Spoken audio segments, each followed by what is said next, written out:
Yeah, I'll react to that, sure. Hey guys. Okay.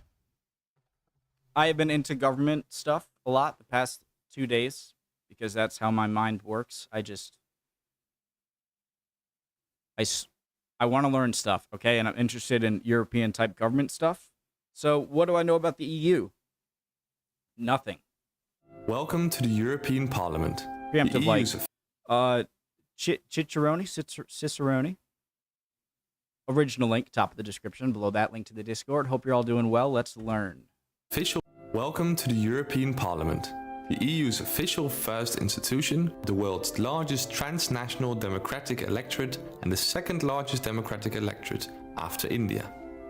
European Parliament currently has 751 members. They are headed by a president and a whopping 14 vice presidents. Seats are divided among members. Can we just Democratic electorate and the second largest democratic electorate after India. European Parliament currently has 751 members. They are headed by a president and a whopping 14 vice presidents. Seats are divided among member states proportionately to their population, with a minimum of 6 seats and a current maximum of 96 seats. While the larger countries are big players as a state, counterintuitively, in Parliament a Maltese citizen actually is represented better than a German one, with only 70,000 kind of like senators over here, or the Electoral College. Maltese citizens sharing a Maltese MEP, compared to more than 800,000 Germans for each of their representatives. Every 5 years, like Wyoming and California both get 2 senators, and okay. 800,000 Germans for each of their representatives. Every 5 years, MEPs are elected in their home country and sent to Brussels, where they group themselves into larger parties along ideological lines. MEPs usually vote in that's interesting. into larger parties along ideological. European United Left, Nordic Green Left. Okay. Progressives Alliance of Socialists and Democrats. Pretty big chunk. Greens, European Free Alliance. Alliance of Liberals and Democrats for Europe group. Ooh, big one. European People's Party group. Sorry, just it was a burp. I had to burp, okay? European People's Party group, Europe of Nations and Freedom, European Conservatives and Reformists, Europe of Freedom and Direct Democracy, and non-attached members. So the big two for you guys are the European People's Party and the Socialists and Democrats. Okay. Logical lines. MEPs usually vote in line with their party rather than their nationality, even withstanding the pressure sometimes put on them by their home countries. So far, this seems to be too straightforward for the EU. So to make things unnecessarily complicated, the work of Parliament takes place in 3 different countries. All of the administrative work is done in Luxembourg, while 3 weeks every month the plenary meetings are held in Brussels.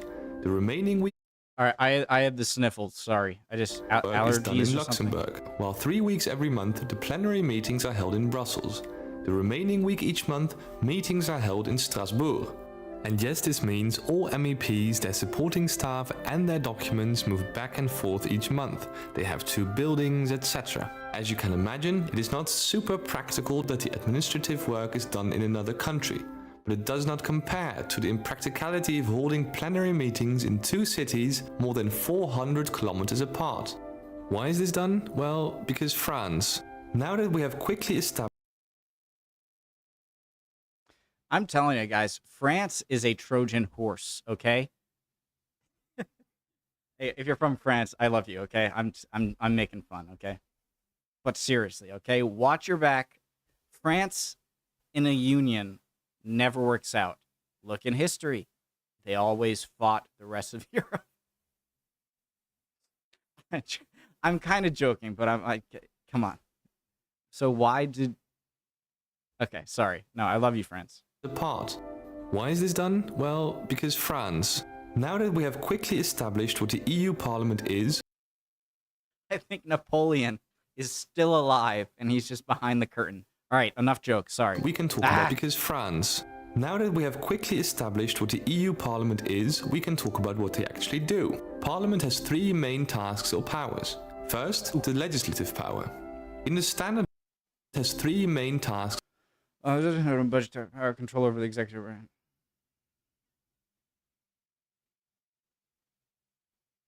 Okay. Or powers. First, the legislative power. In the standard way new EU law is made, all proposals for new EU legislation must be checked by Parliament. Parliament may then choose to approve, amend, or reject the proposal. God, this is important, okay? In the fast forward if you want. standard way new EU law is made, all proposals for new EU legislation must be checked by Parliament. And how often can those proposals come up? And is there a limit per country or per party or something? Parliament. Like, I wonder, do they vote a leader? Sorry, I'm speaking to you guys. Do you guys vote a leader of the individual parties, and then they propose legislation on behalf of them, since they're going to have similar legislative tastes? EU law is made, all proposals for new EU legislation must be checked by Parliament. Parliament may then choose to approve, amend, or reject the proposal.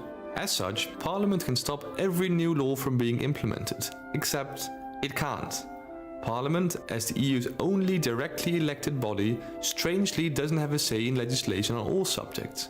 This is often pointed out as a democratic deficit in the EU, which in a way it truly is.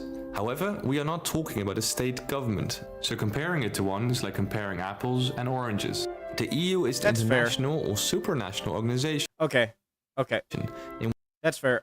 So at first I was like, what? That's a problem, isn't it?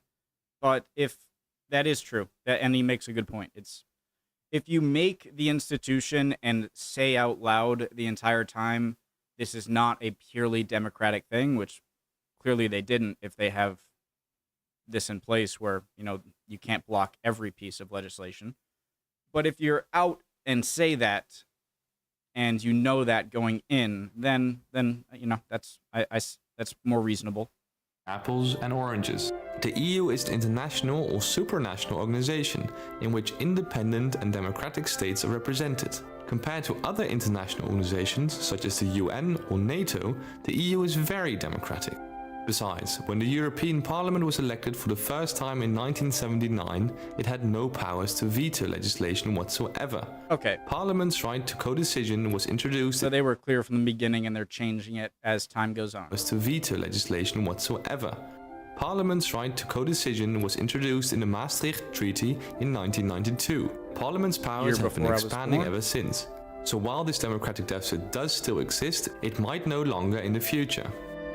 Like new legislation, the EU budget must be approved by Parliament before money can be spent. Additionally, after the money has been spent, Parliament must officially discharge the budget of the previous year to confirm the money was spent for the planned purposes. Yeah, you got to show where you spent it. This seems an incredibly large amount of money, which of course it is. However, it is less than 1% of the total GDP of the EU. Smart and inclusive growth, so they're very vague.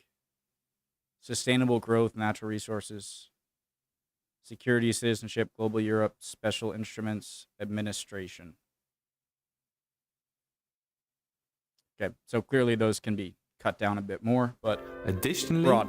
After the money has been spent, Parliament must officially discharge the budget of the previous year to confirm the money was spent for the planned purposes. This gives Parliament a say in the EU finances both before and after money is spent. In line with the idea of separation of powers, Parliament, as the legislative branch, makes sure the Commission, as the executive branch, doesn't get too powerful. If Parliament is very unhappy with the actions of the Commission, it can cast a vote of no confidence, effectively firing the College of Commissioners. Voting is usually done by a simple show of hands, at which point the President determines if there's a Parliament, as the legislative branch, makes sure the Commission, as the executive branch, doesn't get too powerful. If Parliament is very unhappy with the actions of the Commission, it can cast a vote of no confidence. I know all of the American comparisons might be incorrect, but it's the best way for me to try and explain what I'm thinking to you guys. So that's kind of like the equivalent of an impeachment vote. It's if you really don't like what the executive branch, which isn't one person in the case of the EU, but you can do that. And what was the percentage? Effectively firing with the action the executive branch doesn't get too powerful. If Parliament is very unhappy with the actions of the Commission, it can cast a vote of no confidence, effectively firing the College of Commissioners. Voting is usually done by a simple show of hands, at which I wonder what did it say it and I missed it? What percentage of the Parliament have to vote? Is it half? Is it 2/3 point to kick out the executive? College of Commissioners. Voting is usually done by a simple show of hands, at which point the President determines if there's a majority. If it is too close to call, instead an electronic vote is used. In some cases, Parliament decides by simple majority. This means that a majority of the MEPs present and voting during the plenary must be in favour. MEPs that are not present in the plenary at the time of the vote or who choose not to vote are not counted in the total. In theory, this means that a single MEP could win a simple majority vote, as long as the rest of the MEPs are not present or not voting. For important decisions, an absolute majority is needed, however. This means that for a vote to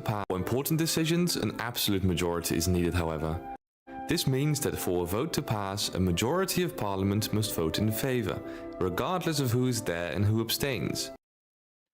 So for expediency and making it a bit easier on lesser topics or stuff they're trying to get past, there is sort of a, you got to be there, but I'd assume it's a good idea for big decisions to make sure there's no question. Are you keeping someone from getting to the building so they can't vote? Decisions, So an that's absolute majority is needed, however. This means Guys, that I don't know what I'm talking about when it comes to government stuff. You can probably tell. I don't know, okay? But I'm trying to learn, so if some of the stuff I say is just flat out incorrect, please point it out. for important decisions, an absolute majority is needed, however. This means that for a vote to pass, a majority of Parliament must vote in favour, regardless of who is there and who abstains. In this case, a single MEP can't win the vote. When it comes to a vote of no confidence, Parliament needs a 2/3 majority of the voting members on top of the absolute majority. Okay. The That answers my 751 European parliamentarians are elected directly by the European people every 5 years, making it the most democratic part of the EU. Parliament votes on laws and plans proposed by the European Commission, and checks that money is actually being spent in the way that it has approved of.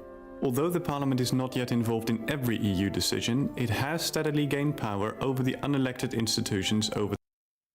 So you guys have elections every 5 years of people who are trying to run for someone's spot in the EU? Parliament votes on laws and plans proposed by the European Commission, and checks that money is actually being spent in the way that it has approved of.